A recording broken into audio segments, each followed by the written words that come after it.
Question number 1.7 theoretical problem है।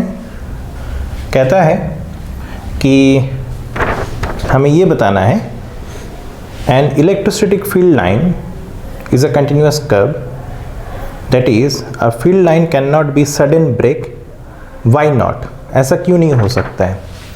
तो इस चीज़ को समझने के लिए सबसे पहले आपको समझना है कि इलेक्ट्रिक फील्ड लाइंस करता क्या है ना। इलेक्ट्रिक फील्ड लाइंस ये करता क्या है। तो इलेक्ट्रिक फील्ड लाइंस एक्चुअली एक इमेजिनरी लाइन होते हैं, सेट ऑफ लाइंस होते हैं, कर्व होते हैं।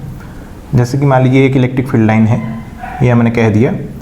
तो इलेक्ट्रिक फील्ड लाइन करता ये है कि उस फील्ड लाइन के ऊपर किसी भी पॉइंट पे अगर हम टेंजेंट ड्रॉ करें तो वो टेंजेंट जो है उस पर्टिकुलर पॉइंट पे इलेक्ट्रिक फील्ड इंटेंसिटी का क्या बताएगा, डायरेक्शन बताएगा। किसी भी पॉइंट पे आप ड्रॉ कर लीजिए, यानी कि अगर मैं इस पॉइंट पे ड्रॉ करूं तो ये इस पॉइंट पे टेंजेंट हुआ, तो यानी कि इस पॉइंट पे इलेक्ट्रिक फील्ड इंटेंसिटी का डायरेक्शन इस एरो से रिप्रेजेंट हो रहा है, जो कि हमने टेंजेंशियली ड्रॉ कर दिया है, राइट। और फील्ड लाइंस की जो डेंसिटी होती है वो ये रिप्रेजेंट करता है कि कहाँ पे मैग्नीट्यूड ज़्यादा होगा इलेक्ट्रिक फील्ड इंटेंसिटी का। यानी कि जैसे यहाँ पे लाइनें पास पास हैं, यानी कि इस रीजन पे इलेक्ट्रिक फील्ड इंटेंसिटी ज़्यादा है, और इस रीजन पे जैसे इलेक्ट्रिक फील्ड लाइन एक दूसरे से दूर होती जा रही हैं, राइट। तो यानी कि इस रीजन में इलेक्ट्रिक फील्ड इंटेंसिटी का मैग्नीट्यूड कैसा है, कम है। तो पहली बात तो ये आपको समझना था कि इलेक्ट्रिक फील्ड लाइन करता क्या है। तो सिंपली मैं रिपीट कर रहा हूँ कि इलेक्ट्रिक फील्ड लाइन एक ऐसा लाइन होता है, इमेजिनरी लाइन, कि उस लाइन के ऊपर किसी भी पॉइंट पे अगर हम क्या ड्रॉ करें, टेंजेंट, तो उस पॉइंट पे इलेक्ट्रिक फील्ड इंटेंसिटी का क्या डायरेक्शन होगा, वो ये टेंजेंट रिप्रेजेंट कर रहा होगा। एग्रीड। अब अगला सवाल यहाँ से ये अराइज होता है कि ये इलेक्ट्रिक फील्ड इंटेंसिटी कौन है ना। तो इलेक्ट्रिक फील्ड इंटेंसिटी क्या है पहले वो समझिए। इलेक्ट्रिक फील्ड को रिप्रेजेंट करने के लिए फिजिक्स में दो पैरामीटर है, दो तरीका है, दो फिजिकल क्वांटिटी है। उसमें से एक है इलेक्ट्रिक फील्ड इंटेंसिटी और दूसरा है इलेक्ट्रिक पोटेंशियल,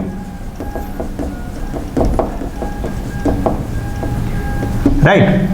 तो ध्यान रखिए, अभी फिर इस बात पे फोकस करेंगे हम लोग। तो इलेक्ट्रिक फील्ड इंटेंसिटी क्या करता है, जो कि ये है, वो इलेक्ट्रिक फील्ड को रिप्रेजेंट करने का एक फिजिकल पैरामीटर है, और ये वेक्टर क्वांटिटी है। ये कैसा क्वांटिटी है, वेक्टर। इसी वजह से ये डायरेक्शन की हम बात कर रहे थे, राइट। और इलेक्ट्रिक फील्ड क्या होता है, अब इस बात को समझिए।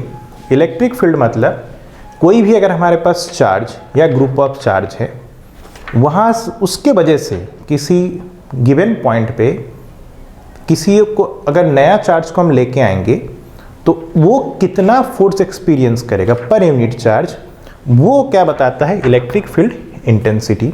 यानी कि इलेक्ट्रिक फील्ड को ही डिनोट करने का तरीका क्या हुआ, इलेक्ट्रिक फील्ड इंटेंसिटी। और इलेक्ट्रिक फील्ड एग्जैक्टली क्या है कि वो स्पेस, किसी भी चार्ज के अराउंड वो स्पेस जहाँ पे वो अपना इफेक्ट दिखा सकता है, राइट। अब इसको थोड़ा सा कैजुअल लैंग्वेज में समझते हैं, आप ज़्यादा अच्छे समझ जाएंगे। जैसे मान लीजिए खाना बन रहा है किचन में, तो कुछ अच्छा सा खुशबू आ रहा है खाना बनने का। तो अब जब किचन में होंगे आपको खुशबू सबसे तेज़ आ रहा होगा, राइट। और जैसे जैसे किचन से आप दूर चलते चले जाएंगे तो जो खुशबू की इंटेंसिटी है, जो खुशबू जितना ज़्यादा आप किचन में फील कर रहे थे, धीरे धीरे कम होता चला जाएगा। और जब आप घर से बहुत दूर चले जाएंगे, बहुत किचन से बहुत दूर, तो आपको खुशबू आनी बंद हो जाएगी, राइट। ऐसा नहीं हो सकता कि आप किचन में खुशबू पाएँ, अगले कमरे में खुशबू नहीं आ रहा है, फिर नेक्स्ट कमरे में फिर खुशबू आ रहा है, राइट। क्यों?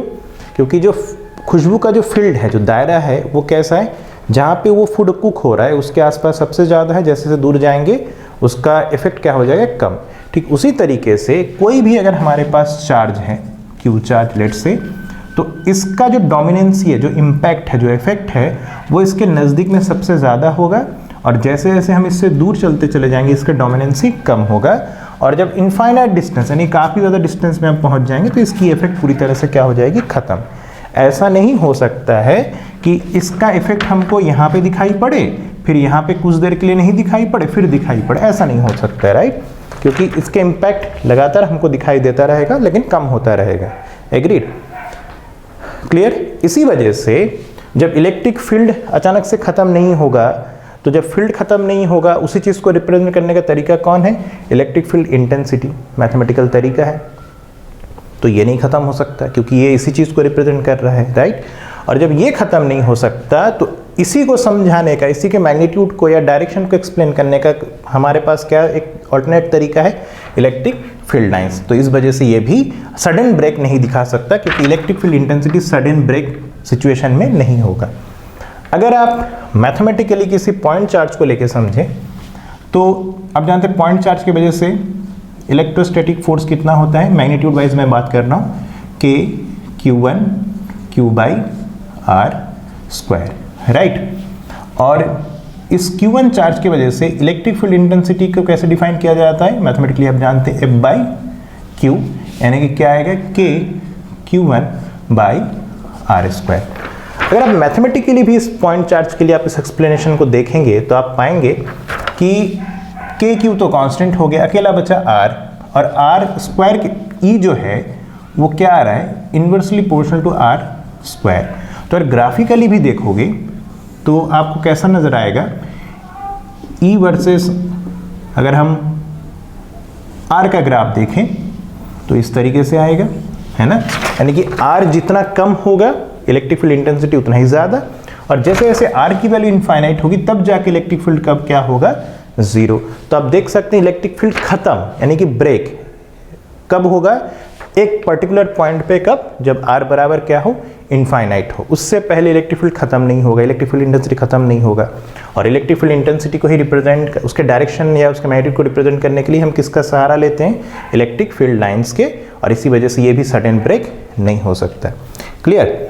इसमें एक और पार्ट है, कहता है explain why two electric field line never cross each other at any point. ठीक है, देखो इलेक्ट्रिक फील्ड लाइन के ऊपर किसी भी पॉइंट पे जो टेंजेंट ड्रॉ करेंगे हम, वो उस पर्टिकुलर पॉइंट पे इलेक्ट्रिक फील्ड इंटेंसिटी का डायरेक्शन रिप्रेजेंट करेगा, राइट? और मैंने आपको बताया electric field intensity is a vector quantity, और वेक्टर क्वांटिटी की खास बात क्या होता है कि उसके पास स्पेसिफिक डायरेक्शन होता है, राइट? दो डायरेक्शन नहीं हो सकता। वेक्टर की खासियत ये होती है कि उसके पास एक स्पेसिफिक डायरेक्शन। अब मान लीजिए अगर दो लाइन एक दूसरे को इंटरसेक्ट कर जाए, अगर मान लीजिए, तो अगर इस पॉइंट पे टेंजेंट बनाने की नौबत आए तो हम कितने टेंजेंट बना सकते हैं? इस लाइन के अलॉन्ग बनाओगे तो इधर बनेगा, इस वाले लाइन के अलॉन्ग बनाओगे तो इधर बनेगा। तो एक ही पॉइंट पे इलेक्ट्रिक फील्ड इंटेंसिटी के कितने डायरेक्शन आपको मिल गया? दो डायरेक्शन हो गया, जो कि आप जानते हैं कि किसी वेक्टर का दो डायरेक्शन नहीं होगा, एक स्पेसिफिक एक ही डायरेक्शन होगा, right? Hence electric field lines दो आपस में कभी भी इंटरसेक्ट नहीं करेंगे, उसमें हमेशा ये स्पेसिंग बने रहेंगे। Am I clear? यही है इन दोनों सवालों का जवाब।